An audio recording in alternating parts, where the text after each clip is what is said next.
Hi everybody, this is MaDonna from Mad Beast Quilt and Sew, and we're continuing on our super fun journey here of maybe getting a few new tips on quilts that you have in your stash or working on a skill builder for you.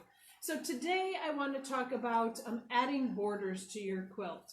So I do long arming and I see lots of borders that are wavy and just need really a little bit of fine tuning. So I'm going to go over a couple things that I do when I'm ready to put my border on. So one of the things that I really am careful about is how I stretch out my quilts before I add that border. So I take my quilts and I give them a really good shake so that they're going to lay really naturally. I don't want to be stretching, especially those outside edges. I'm then going to lay out my quilt and just barely smooth it out. I am not taking it and tugging it. I don't want to open up any of these outside seams. I want to make sure that they're just going to lay smoothly. Do just like what you see here. I have a piece of batting down. I like it because then my quilt is not sliding all over the place. An old tablecloth works great. Lay it down, place your quilt on top of it, and that way you can get a really nice measure instead of trying to fold it in half and come up with a measurement. I really want to work with the actual surface I'm doing. So first thing I'm going to do is I've got it laid out. Now I'm going to take some measurements, and I take 3 measurements because I want the average of my sides. So I'm going to take a measurement across the center. I line up my ruler right to the edge, and I'm at 12 3/8 here. I'm going to move down to my end. I am not going to move to the very edge. I'm going to move in a couple inches because the very edge has a tendency to get stretched out because of those seams that are there. So I'm going to come in just a little bit from that and come up with my next measurement, okay? So 12 3/8, and I am at just a hair over 12 3/8 here. And then I'm going to do the same at the other end. Right here, 12 3/8, and I'm smack dab on 12 3/8 at this end. So that's going to be my measurement. But I could be at 12 1/2, I could be at 12, and I could be at 12 3/8. So I would find out what those 3 measurements added up and divided by 3 would equal. I know I want to cut my border strip at 12 3/8. I'm going to cut this edge and this edge first. So I'm going to come over to my cutting mat. I'm going to line up my new border pieces. I'm going to measure out at 12 3/8. Lay this out nice and straight. This is just one of the extra strips from my quilt earlier. Make sure it's nice and straight, not stretching it. Just barely lay it out the same way. 12 3/8. Oh, where am I at here? 12 3/8. Straight across. Straight across. That looks nice. That looks nice. Grab a cutter. I'm actually going to cut 2 of these, one for either end.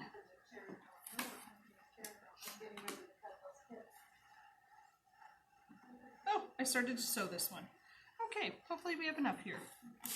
I was sewing this in front of you last week. 9, 10, 11, 12 3/8. 1, 2, 3, 4, 5, 6, 7, 8, 9, 10, 11, 12 3/8. We're going to actually trim this down. We'll get rid of that selvage out of there. So I'm going to cut this at 13 first. Spin this piece around. Get rid of that selvage there. And 10, 11, 12 3/8 is right there. Right there. Now, when I sew this on, I'm going to use the rule of baggy on the bottom. Okay, I'm going to say that again. Baggy on the bottom. So whenever I'm working with a piece that it seems like it's a little bit longer than the top, I want to put it on the bottom. I'm also going to do a little bit of pinning today, but I'm going to pin with a new tool that we have. So I'm going to take my piece of fabric, I'm going to fold it in half, I'm going to find the center of this. I'm going to give myself a nice mark with my finger. I'm going to open it back up, and I'm going to match that right with the seam right here. So I just matched that little finger press mark right into my seam, and then I'm going to look at this, and I can see I'm a hair bit shorter on that side, and I'm pretty much smack dab right on this side. This one's a little bit hard to see the tone on tone there, but I'm just a hair shorter. So which one is going to be baggier? The bottom is, because I want to make sure that I feed this into there and get that right into there so that it absorbs into that half. Okay, so I'm going to match my center, and I'm going to absorb that little bit of extra fabric in the bottom there. So we have a new tool. It's called Sew Tights. They've been on the market for a little while. They're kind of neat. They're little bitty magnets. So they're great for when you want to pin but not pin. So I can just set the magnet on top and place the little cover on the back side, and it sticks right to it and holds it in place for me perfectly without distorting it or adding a warpy line to it. So these are great to be able to pin, non-pin. So I'm going to take this to my sewing machine. Now, I'm going to have you pretend for a second here that this quilt is actually 60 inches long, okay? Not 6 inches, 60. I would start sewing in the center and pin, in the center and pin, and then I would sew from the center out and from the center out. Our sewing machine is designed that the top foot holds it still. It doesn't allow it to be pulled into the needle. You can use a walking foot, but even with that, the top is always going to wind up being pushed a little bit more than the bottom is.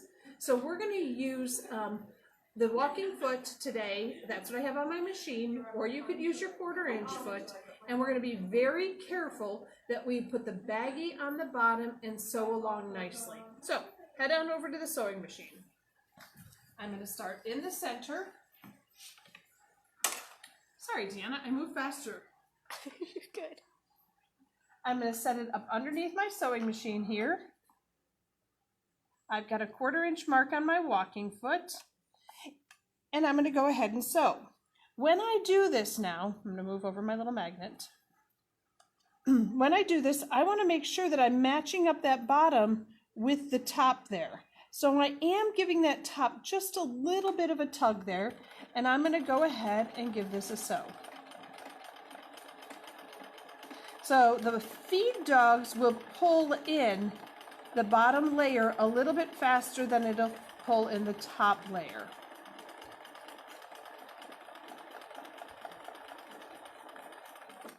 I'm going to go ahead and take it out. I'm going to look and see. See how that matched up really nicely on that end there? That's what I want. I don't know if you can see on camera, but we've also got that really nice little twist of the threads right there. Love that. Don't trim it short, short, short. If I'm going to trim those threads, I'm going to trim right here and leave a 1/4 inch because that twist really helps to keep that locked together. Okay, so now I'm going to do the other side. So you have the decision now of coming from the very outside edge to that center or spinning it around and going the opposite direction. So that's what I'm going to do. I'm going to take off my magnet. Strong magnet. Oh my God, they're wonderful magnets because they're really strong. They're really, really impressive if you do any bag making. Okay, in bag making, they hold things so well. So many times we can't get a pin through it. This is excellent to be able to do that. I'm just going to use my 1/4 inch mark on the other side now, line up my needle again, and go ahead and finish off the other way. I can see that I match up really well on this side, not a problem, so I don't need to stretch, I don't need to do anything. But this way we absorb it into this section that it needs to be absorbed into versus overcompensating on one side or the other.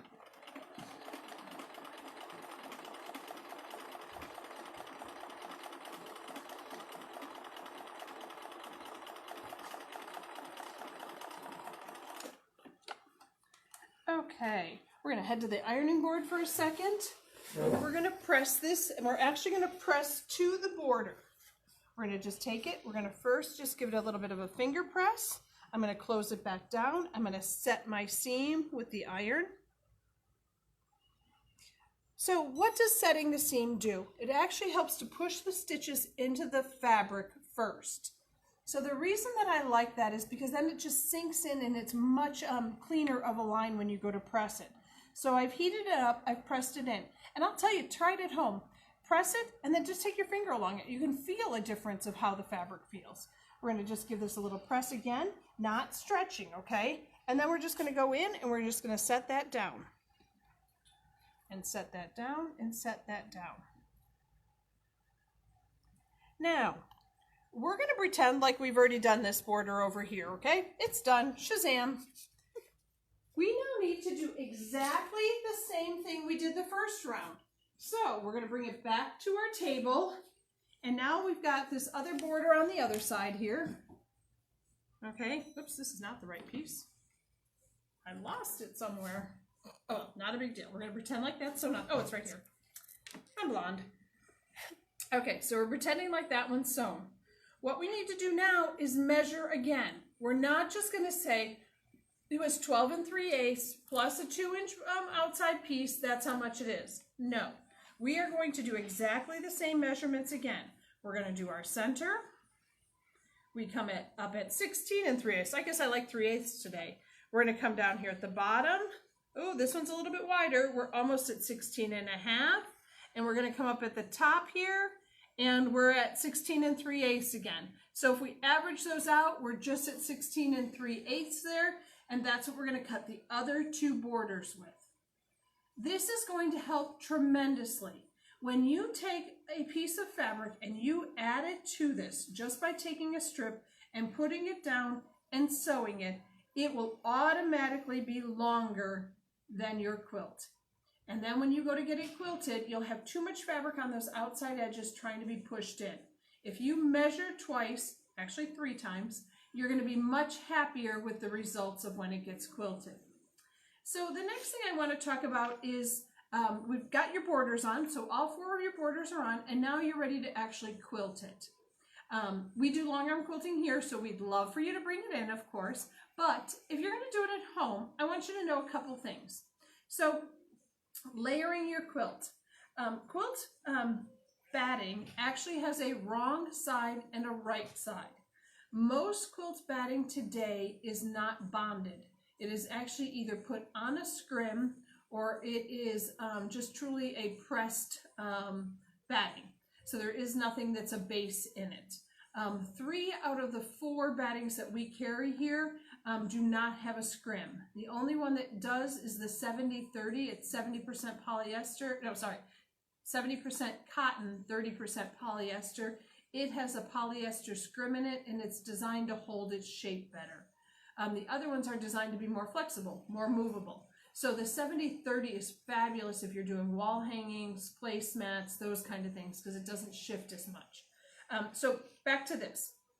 So when you layer your quilt, you should be layering it with your piece of fabric wrong side up for your backing, your batting with the right side up. So the easiest way to tell the right side is the lumpy side. Whichever side has more texture is the right side up, because they're taking all of this texture and pushing it down. These are called needle punched, and they're actually just felting it, basically. They're just smushing it all together. The smooth side should be down. And that really helps if you're doing contrasting thread so that you don't get any little pieces of bearding happening. So it really makes a difference in that. So once you've done that, we're going to put our top down. And again, we want to smooth it out without stretching it out. So just, pat it down in place. And you can see this cotton on cotton, it sticks pretty gosh darn well. I mean, it hangs on there. When you get to bigger sizes, the weight's going to stop some of that. So you have a couple of options what you want to do next. Option 1 is you can spray baste. So if you're spray based, you want to very carefully spray. I like to spray my fabric. There are some people who like to spray the batting. I feel like I want my fabric to stick to the batting versus the batting to be stuck to my fabric. It seems like I can smooth out. I can lift up a section and re-put it down. I don't need as much because it's not getting absorbed into the batting. I like to do it that way. And it's truly, you're going to read other people's opinions. That's the way that I like to do it. I don't use spray basting very often. I actually like to pin better. And just recently, Clover has come out with a new pin that's called a Wonder Pin.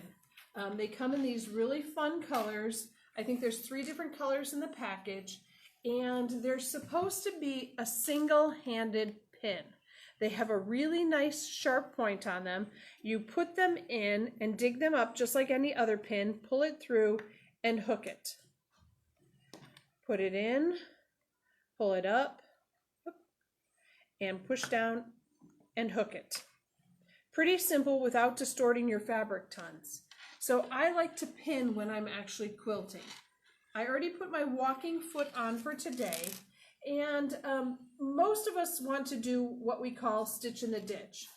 Well, I like to do stitch in the outside of the ditch. So I don't really want to stitch right in the ditch, because then when I miss, everybody knows. But if I'm already out of the ditch, nobody has a clue that that wasn't my design choice. So that's what I'm going to do on this little piece that I have here. Before I go into the actual quilting portion, hey, you, behave yourself. Oh, I don't have it pulled up enough. There we go. You know, today it has to be a booger for me. Wow, it really wants to be a booger for me. There we go. So I want to put my borders on before I actually finish this, because I want to show you binding next week. So today our challenge is to put together a small quilt top and quilt it. Whenever you quilt, use and try to remember to start in the center of your project and work out. I am going to stay about 1/4 of an inch away from it. I am in my big areas here. I'm going to do a little bit of free motion with my walking foot. So you'll be able to see that next week when we tune back in. I'm going to do something very simple. There is a great book out there, and I didn't bring a copy with me today, called Walk and Walk 2. And those books give you great ideas of different things you can do. One is like a radiant that starts in the corner and just radiates out. That one's really fun. So there's really some fun ideas of new things to do with your walking foot. We're not quite so set on the standards or the traditional. So today we went over piecing a little bit. We went over putting your borders on. So please measure 3 times when you do your borders. Middle and outside edges, baggy side on the bottom. So if your top seems to be fuller than what your measurement is, you want that to be on the bottom. If your border is bigger than your top is, put that on the bottom. That way the feed dogs will help to feed it in and take care of that bagginess. After you've got your borders on, we're going to layer with batting and backing. The fuzzy side or the lumpy side of the batting should be up. And then we're going to pin in place or use our spray adhesive. So next time when I see you, we are going to square up this small quilt and put binding on, and we'll have a quilt ready for, I don't know, this looks like, my daughter just got a kitty cat. This might be a nice little kitty cat pad for her. So that's what I know for today. If anybody has any questions, don't forget to comment today so that you get your Octo-bee-fest taken care of. On Wednesday this week, I'm teaching Chubby Charmer. Anything else exciting, Deanna? There is a walking foot class coming in October and November with Oh, Terry. awesome. So Terry will be teaching 2 classes, one in October and one in November, of the walk book, Off the Walk book. It is an excellent class. You will try things in that class that you didn't realize that you could do with your walking foot. It has had me look at my walking foot differently. Excellent book written by a great teacher. She does go through that a little bit in the class. You open it up and use those as references. The 2 products again are the Sew Tight Minis. If you sew bags at all, these are fabulous for that.